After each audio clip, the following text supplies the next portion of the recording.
Là où nous sommes. Où nous sommes. Là où nous sommes. Une réflexion du pasteur Pierre Péchou. Dans son édition du 25 avril, le Journal du Dimanche publie une enquête qui m'a passionné sur la grande épidémie de grippe espagnole du début du XXe siècle, intitulée « L'épidémie oubliée ». Cet oubli est en partie dû à la Seconde Guerre mondiale, qui accaparait les esprits à l'époque. Pourtant, cette grippe est à l'origine pour le moins de 50 millions de morts, et même jusqu'à 100 millions selon certains spécialistes. Une autre raison de cet oubli collectif que partage le journaliste est la suivante. Elle ne trouvait pas sa place dans la chronologie de l'histoire, et il cite le géographe Freddy Vinet, auteur en 2018 d'un livre sur la grippe espagnole intitulé « La Grande Grippe ». Elle n'avait pas de sens dans le discours de progrès médical et scientifique qui prévalait alors dans le sillage de la révolution pasteurienne. Avez-vous pensé ces dernières semaines, d'une façon ou d'une autre, que la situation que la planète vit actuellement avait le goût d'un autre âge?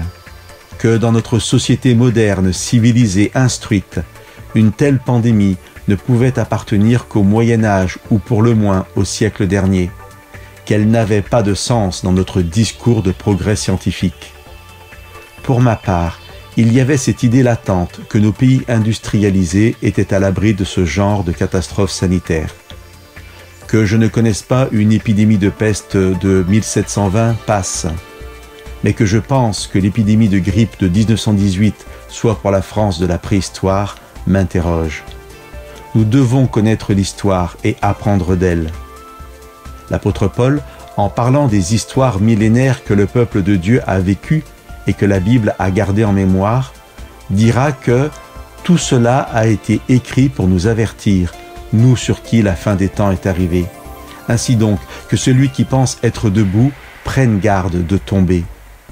Sachions-nous revenir à ces enseignements que Dieu nous partage dans sa parole pour rester debout au temps de l'épreuve. La science, bien utilisée, peut être une source indéniable de progrès, mais elle ne peut jamais être la garantie d'une vie sans épreuve et sans épidémie. Le véritable remède est peut-être à trouver dans ces enseignements bibliques qui pour beaucoup apparaissent moyenâgeux et qui pourtant sont encore aujourd'hui source de sagesse et de salut. Que Dieu vous bénisse.